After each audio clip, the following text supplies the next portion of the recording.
Okay, this video is a long time coming, so welcome.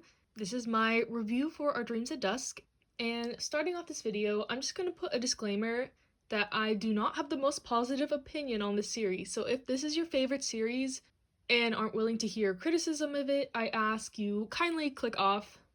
And at the end, I'll also be talking about my opinions on LGBT plus representation in manga in general, so if you want to skip to that part, I will timestamp it. That being said, I will be discussing triggering topics such as homophobia, sexual abuse, pedophilia, and suicide throughout this video as an initial warning. But with that out of the way, let's talk about Our Dreams at Dusk. Admittedly, this is a pretty hard video for me to make for a multitude of reasons. Kinda had to psych myself up for this one, but let's start with the positives of this manga and a quick summary. Our Dreams at Dusk is a 4-volume series written and drawn by Yuki Kamatani, who is the mangaka that also did Nabari no U, and a manga that Kodansha announced they are publishing next year called Shonen Note. In the manga community, this series is often dubbed as the quintessential LGBT plus manga for its tackling of queer topics and the representation of many in the community. The series starts with the main character being outed at school and he plans to commit suicide. When he's about to attempt, he encounters a person who leads him to a drop-in center where many other LGBT plus people gather. Throughout the story, he meets and learns about people of different backgrounds, such as a lesbian couple, an asexual person, a transgender person, and people who are still figuring out their own identities. And this is one of the strengths of the series, is that it introduces characters in the LGBT plus community at different portions of their life as well, ranging from young kids to old men. I did appreciate this cast of characters and how they were able to all come together in this environment. And another very prevalent aspect of this series is the use of symbolism and magical realism. And I am very familiar with magical realism as it is present in a lot of Latin American literature that I grew up with. So honestly, it's kind of a tired concept for me. I've written many an essay about magical realism and that theme, but in manga it is more of a unique concept, so I can appreciate it in that aspect. And I also thought the art was very good in general. And these editions from 7 Seas are pretty nice. But yeah, just some pages to flip through. The art is very nice, and the use of symbolism is very prevalent. There is a pretty good video that I will link above talking about all the symbols and kind of the history behind some of those. So that kind of sums up what I liked about this series. I know that doesn't seem like a lot that I liked about the series, but to go on to the part that's harder for me to talk about, I know a lot of y'all were really excited for me to read this, and it makes me sad that I didn't like it very much. Like, even on that video that I mentioned, all the comments are like, this is my favorite manga, I love that it shows sides of the LGBT plus community and the struggles, etc., so beautiful, so much symbolism. And while I agree, I'm not saying that this is a bad series whatsoever, just for me personally, there was some issues. So I've said this many times on my channel, but I am a cisgender lesbian woman, and I think that this is where my problems with this manga stem. Since we are introduced to many characters in the LGBT plus community throughout this manga, light is also shed on the struggles that they have gone through in their lives. The main character, as I said, experiences outing, but also intense homophobia, to the point where it was extremely triggering to me. There's a difference between homophobia due to ignorance and targeted intentional homophobia, and there were instances of both in this manga. The amount of slurs and animosity thrown at the main character is very intense, and it's frustrating because he forgives this easily since he knows the aggressors are also going through their own struggles. Since this is such a short series, us, the reader, is not able to see the development of these characters that he forgives who borderline commit hate crimes against him. And it really left a bad taste in my mouth, because you want to see people from the same community supporting and uplifting each other, but unfortunately that's not always how it goes, which was clear in this series. A lot of aggression comes from not knowing who you are or being able to express who you are, which is also pretty relatable to me. But the execution in this was just too hard for me to swallow and read at times.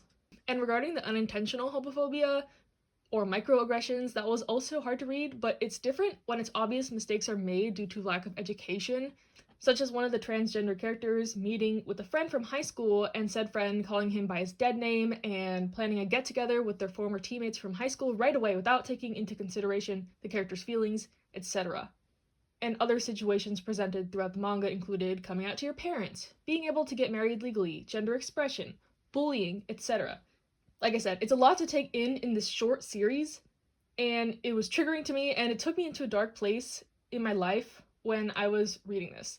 It's kind of like how people say don't read Goodnight Poon Poon if you're depressed because it can put you in a worse headspace, which was pretty much the case with me and this. So overall, I can appreciate the series and what it has done for the community, but it really was not the one for me.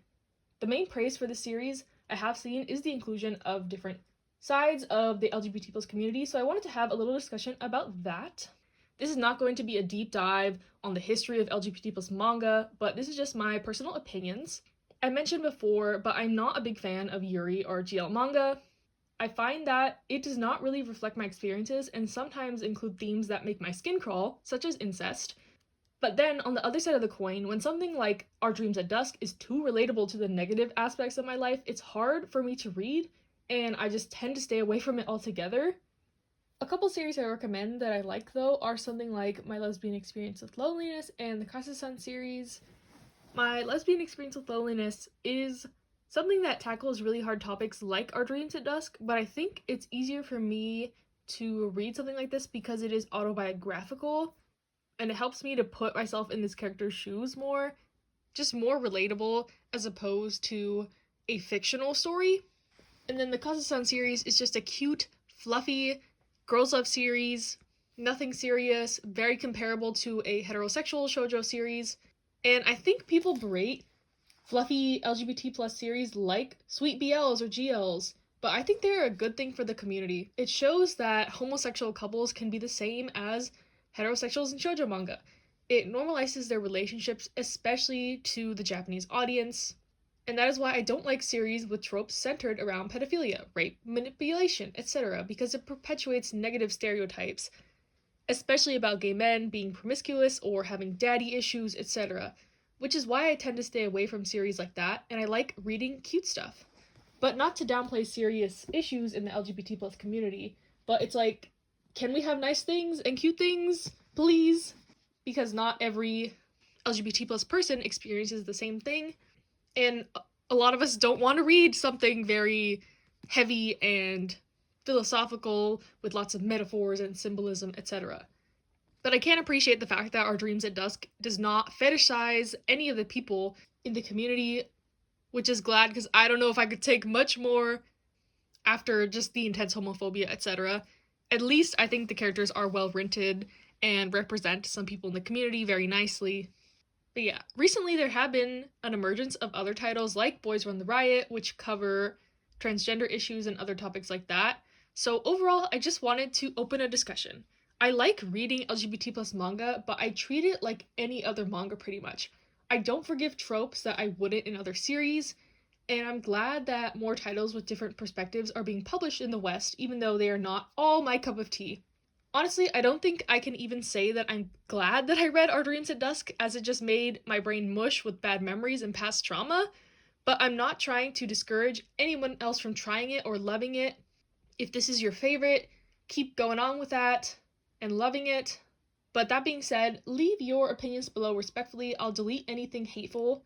And also let me know what you think about LGBT plus manga in general. Do you think we're going in the right direction? Do you think we're regressing? Is there too many series that perpetuate bad stereotypes and tropes? Or do you think there should be something for everyone out there, no matter what you like to read and what you don't like to read? Are you someone like me who is part of the LGBT plus community that doesn't necessarily read a lot of queer manga for reasons I have stated above? But please don't try to convince me to love this manga. You can say why you love this, that's fine. I encourage a healthy discussion in the comments. And I wanted to thank everyone who encouraged me to do more review videos in general.